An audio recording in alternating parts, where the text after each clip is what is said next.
Why have we come to earth? Do you remember?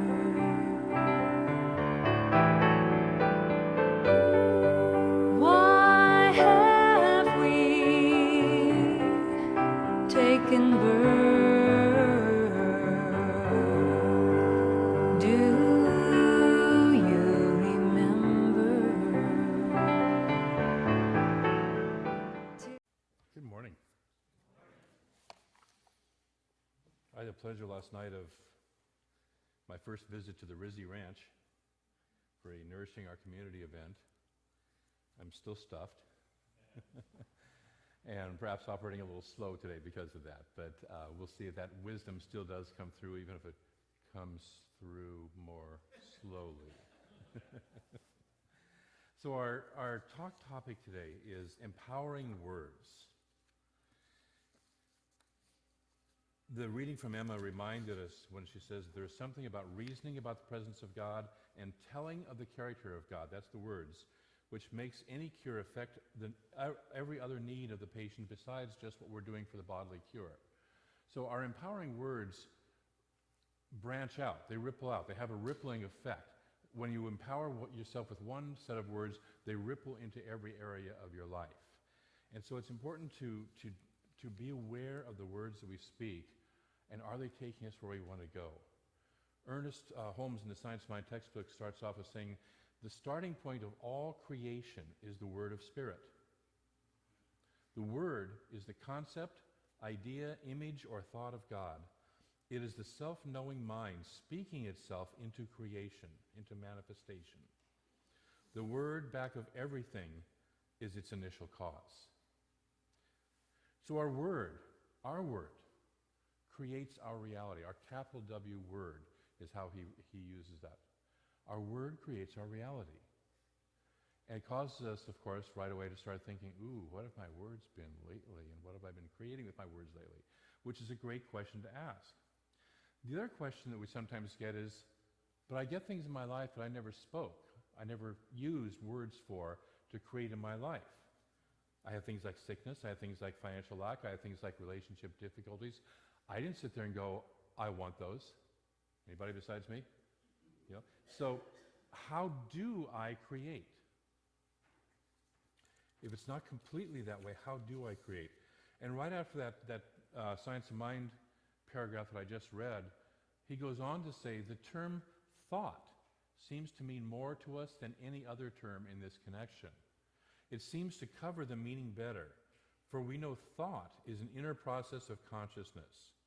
The thought of God must be the cause of all that really exists.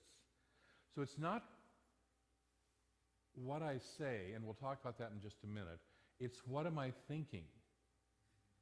You know, this is the basis for our kind of most famous description of Science of Mind. Change your thinking, change your life, right? You know, what I think is what comes into reality. So my inner dialogue is what is creative. It's not always the words I speak out, although often we'll eventually speak those words out. But it's the dialogue that I have going within me. Our words express and reveal our inner dialogue. You probably listen to a person speaking, especially as good religious scientists, and the awareness of our words and the awareness of our thoughts. You probably listen to somebody talking about, well, it's flu season. Guess I'm going to get the flu again. Or the economy's down. I guess my business is going to tank. Or stuff like that. And you sit there and you watch their words. You watch them creating their reality with their words, right? And so we're aware of that. So the words both reveal our inner dialogue, help us to become aware of it, and they express our inner dialogue. They put it out there. If I listen, I will discover what I'm really thinking.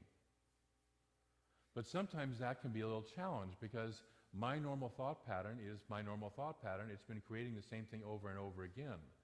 So it's good sometimes to get help with what am I speaking? It's good to get listening help, right? So somebody else is involved. It's one of the reasons I love to work with practitioners. And I highly recommend, if you're not working with a practitioner and you really do want to grow in your life, start working with one of our lovely practitioners on a regular basis, because they're trained to listen to your language, to what's being expressed underneath and underlying all the stuff that's going on, and they can oftentimes help you to get to a core of what you're saying and what you're believing faster than you can, because they're not in your story, right? We all have our story. We all have our, I know exactly how it is, this is my belief system, this is how the world operates. By the way, yours is different from the person sitting next to you, in case you want to know. Mine is too.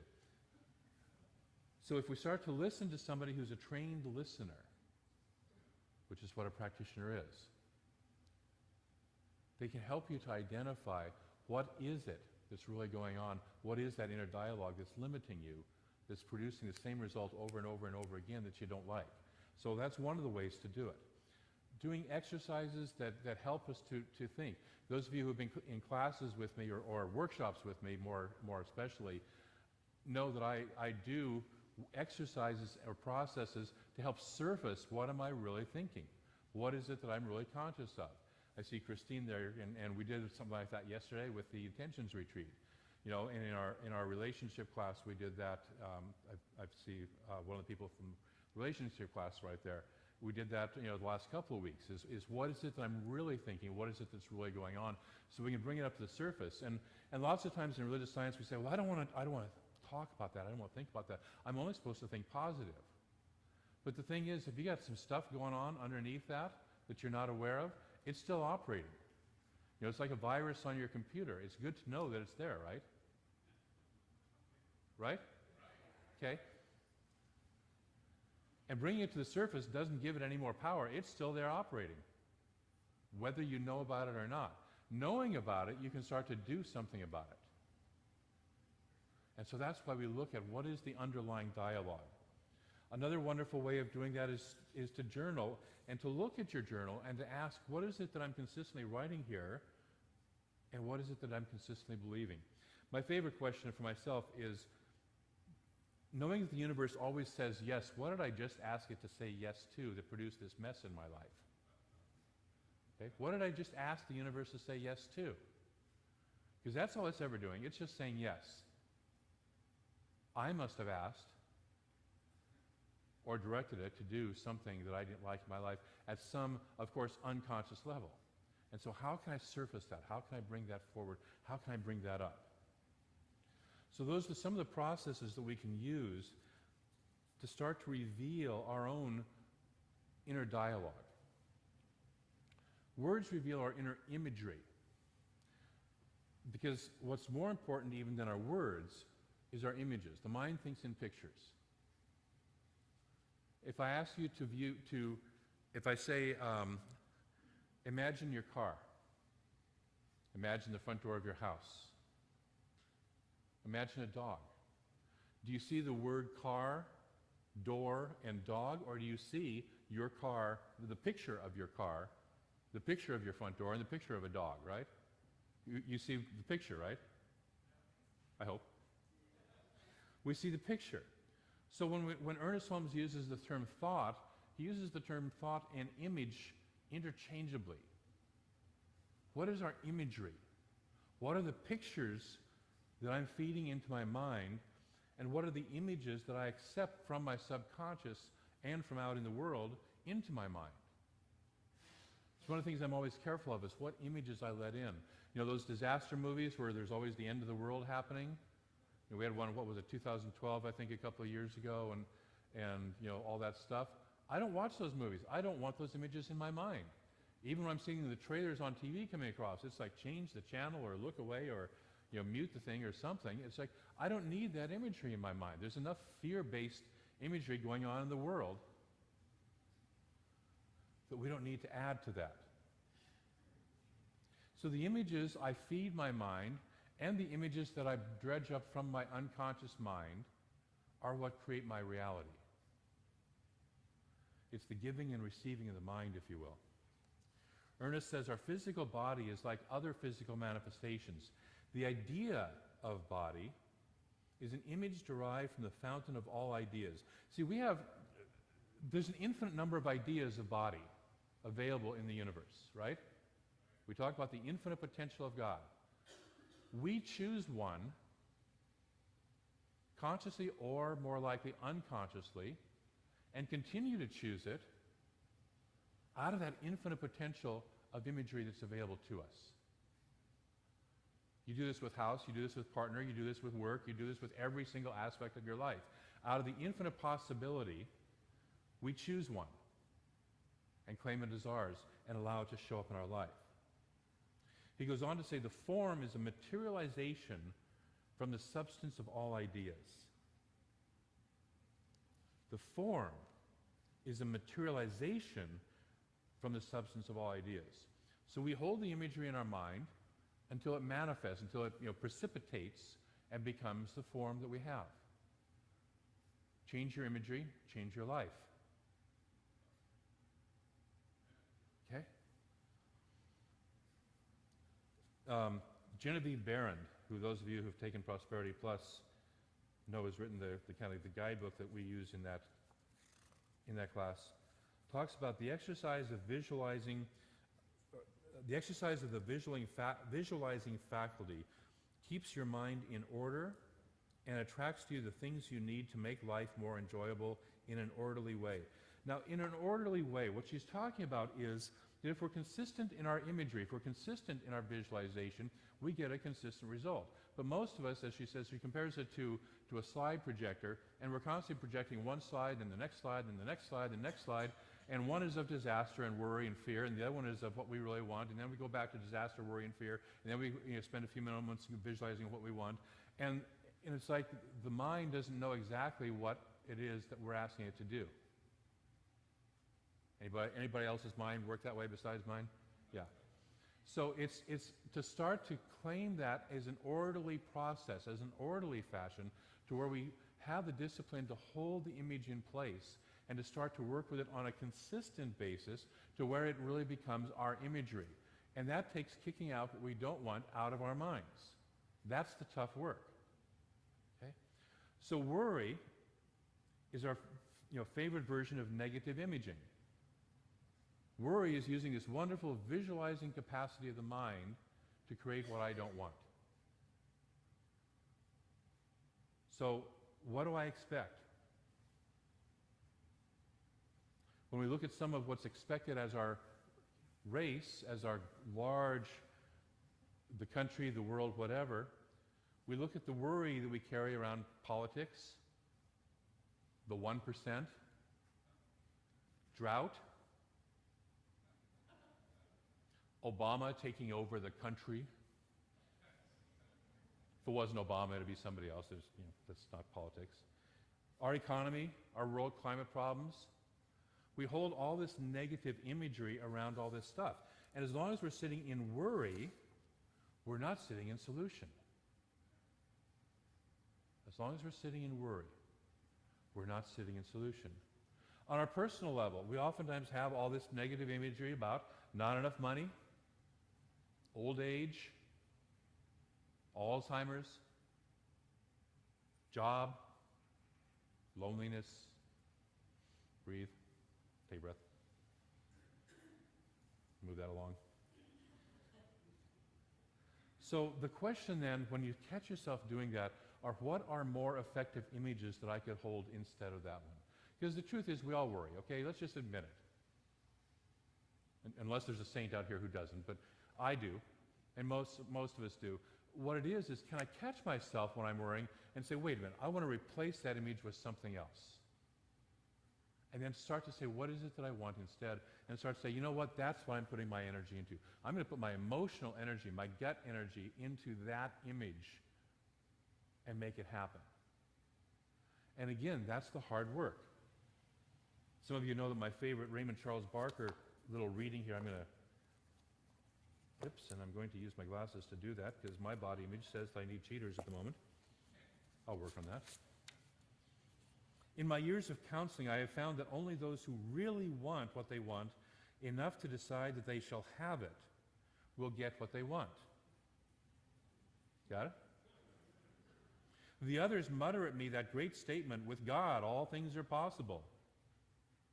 They expect me to agree, which I do, but their concept of this statement is that it will be done unto them without any effort on their part. My favorite line, they expect their half-thinking to be rewarded by a whole result. Breathe that in. This is a spiritual and mental impossibility. Those who have actually decided to have what they want do not expect special favors from the universe. They are ready and willing to think what they want long enough to get what they want. They are not afraid of the good, solid mental work of believing. They know there are no miracles.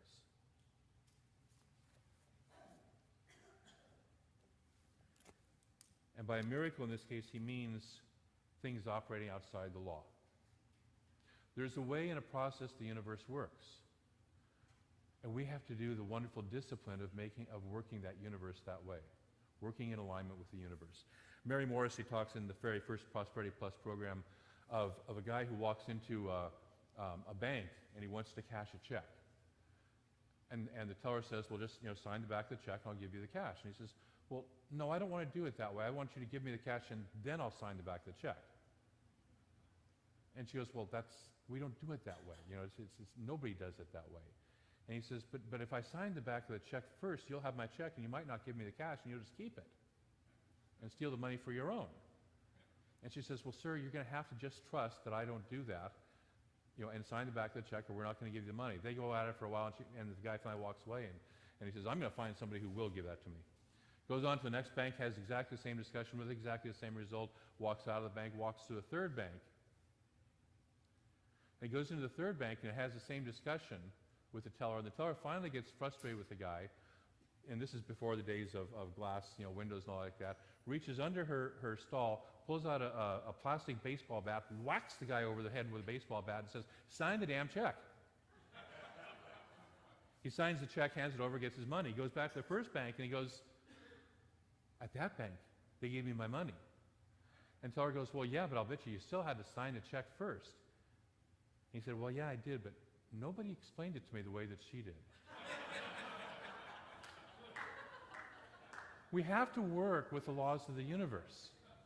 And occasionally we get whacks over the head when we don't, right? And that's the universe trying to, not telling us what bad people we are or anything like that, trying to explain to us the laws of the universe. Wake up. And so that's what Raymond Charles Barker is saying. We've got to do that challenging work.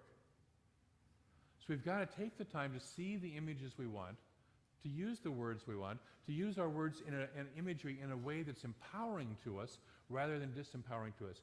It takes us in the direction where we want to go rather than away from that direction to a direction we don't want to go. Okay? Emma adds one more concept to this.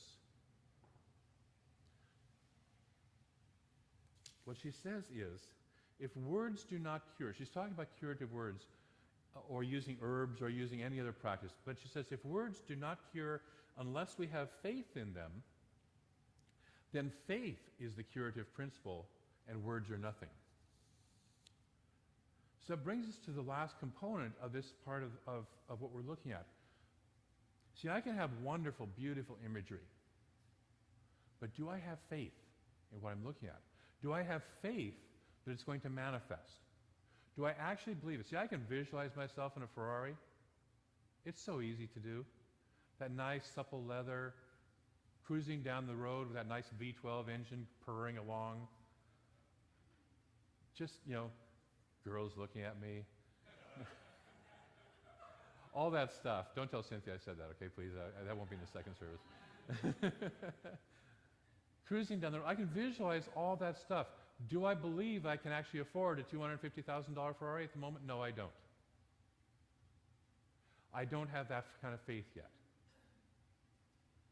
Okay? Where is my faith? Do I have the faith in the words I'm speaking and the imagery? And faith can be built. And we do build faith. We talked about faith probably a couple months ago, that faith is something that we all have 100% of, and we aim it in the direction that we believe that we want it to go. And where we run into trouble is where I have some faith in this direction, but I also have a lot of faith in this direction, which is completely opposite of the direction that I want to go. So I have faith. I'm going to sit here and have, visualize my prosperity imagery or my loving relationship imagery or my healthy body imagery, whatever it is. But I'm afraid because I got this diagnosis from a doctor and I believe in that more than this. I've looked at my checkbook or my bank statement and I believe in that more than I do that. Whatever it is, I look and have this belief that says all the good men, all the good women are taken, and and that's what I believe.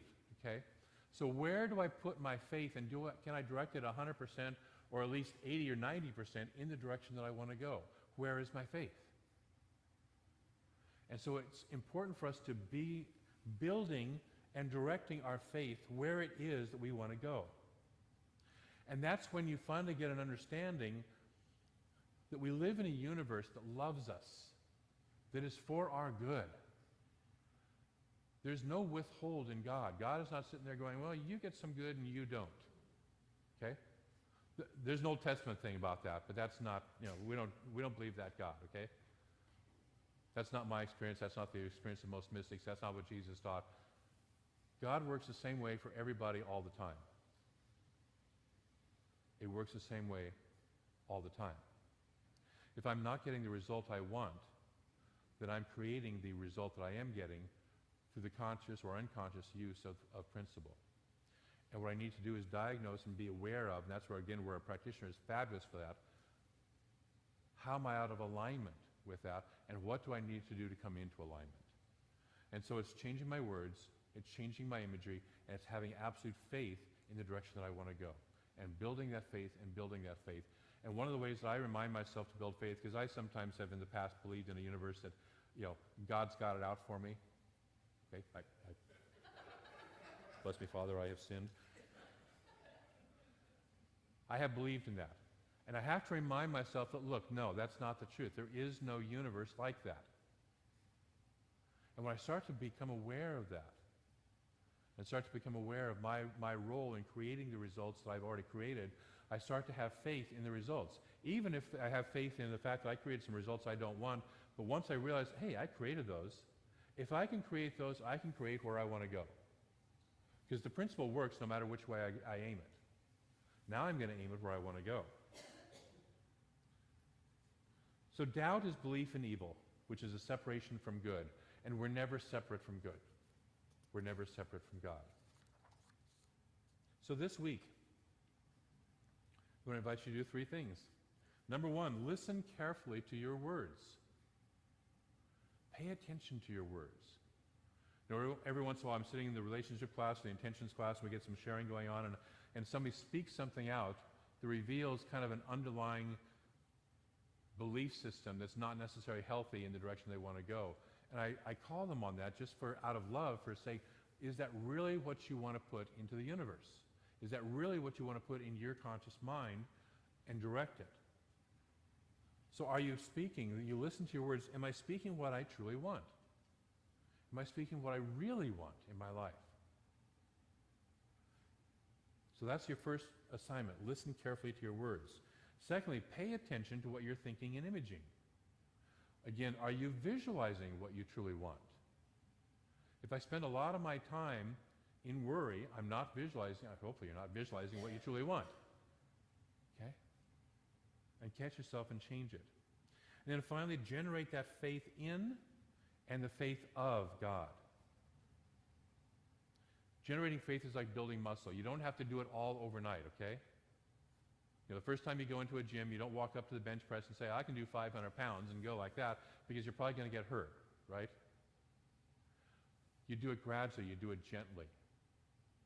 And so gradually and gently start to build your faith. Just notice what does work. Notice how it is working in your life. Start to build faith that imaging capacity, that you have the ability to create what you want in your life, and notice where you're doing that.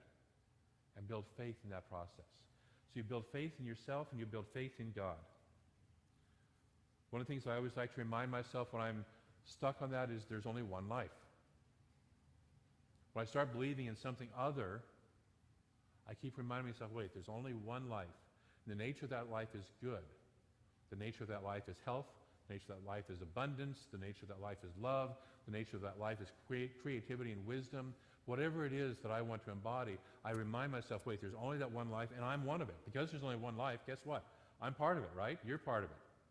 You're expressions of it. We're expressions of it. And it's only here, that life is only here for you and for its expression of good through you. Breathe that in. It's only here for you and for its expression of good through you, because you're part of the life. It was trying to express evil, it would be self-destructive.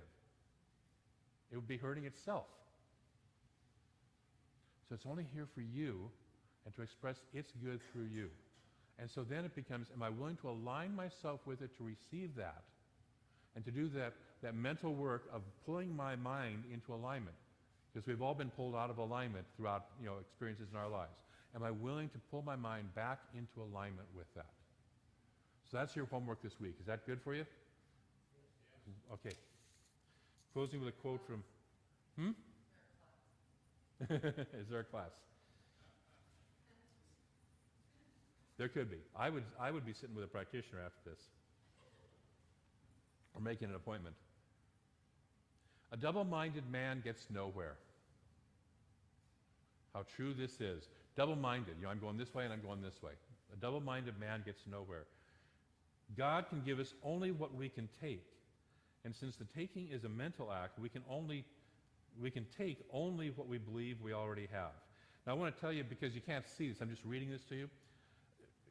How many of you are you've seen the textbook before, Science Mind textbook, many of you have, right? Every once in a while, Ernest uses all caps for a line, right?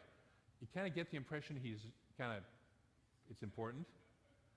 Today in Facebooking and stuff like that, somebody's using all caps, it sounds like they're yelling at us, right?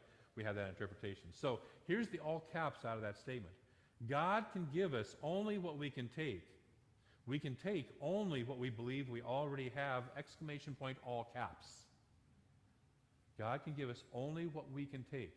How open are you? And we can take only what we believe we already have.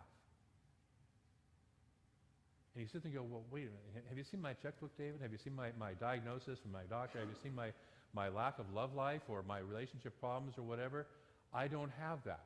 In consciousness, you have to create the recognition that, yes, in consciousness you already do, because you're already immersed in the all good of God. And it's already there, even if it hasn't shown up in your life yet. When you align with it, know that it's already yours. You already are the health of God. You already are the abundant good of God. You already are the love of God and the creativity and wisdom of God. And as you begin to know that, you have that. This is the same as Jesus saying, those that have, more shall be given, and those who have not, all what they have will be taken away. It's the same thing. When we pray, we must believe we already have the answer to our prayer. Anything that is not of faith is a sin or a mistake. Faith in God and in ourselves can be consciously generated. All trouble comes from disbelief in the universe, followed by wrong acts. All trouble.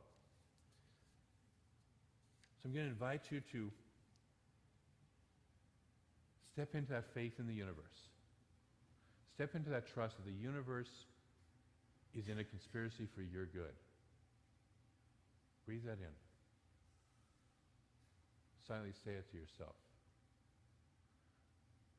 And maybe out loud say it. The universe is in a conspiracy for my good. And now say it with meaning. The universe is in a conspiracy for my good.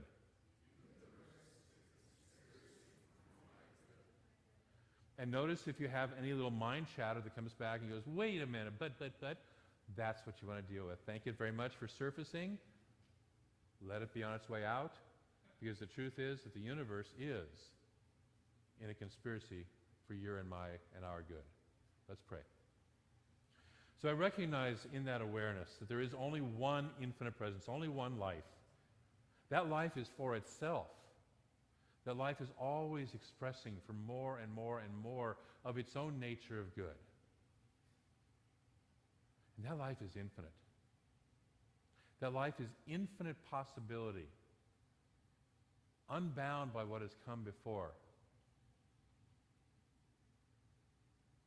That life is all that there is, free for the taking. And we are one. We are expressions of that life. We are one of it. We are one of the good. We are one of the love. We are one of the wholeness. We are one of the life, vitality, energy. We are one of the prosperity, abundant good of the universe. We are one of the wisdom and the creativity, the joy of the universe. We are that already. And there is that within each of us which knows this as our truth. No matter how many times we've been convinced otherwise by other people or circumstances, there's that within us which knows this is true. And so I speak my word that this truth is what is manifesting for each and every person here today. That each of us leans into that faith in the universe with our words, with our imagery, and we allow ourselves to be empowered by our words and our imagery to be in alignment with this good that is already ours. There is no withhold in God. There is no withhold in the universe. And so all the good is already ours. We get to choose and select that which we want to have manifest in our lives, but it's all there for us to choose. And so I know that we choose wisely, we choose well, we choose consciously, we choose creatively. We say yes to our good. We say yes to our true nature of God, of who we are. We let go of the smallness. We let go of that which has held us back in the past. And we choose consciously the good and the nature of the life that we wish to live. We change our thinking, we change our imagery, we change our lives. And for this I'm grateful. For this good that is already given, I am grateful. For this good that we are now manifesting in each of our lives and collectively on this planet, I am ever so grateful. For each person who says yes and is willing to do the work, I am especially grateful. Because each person who does this not only serves themselves, but serves the entire world by lighting up with greater and greater good. And so I release the word of how this is done and how this manifests into a law that knows exactly how to do it, exactly how to manifest it. And I know that it is done here and now because we have spoken it and agreed on it in mind and in consciousness. And so it is done on the physical level in our human experience. And together we say, and so it is. Thank you. Thank you.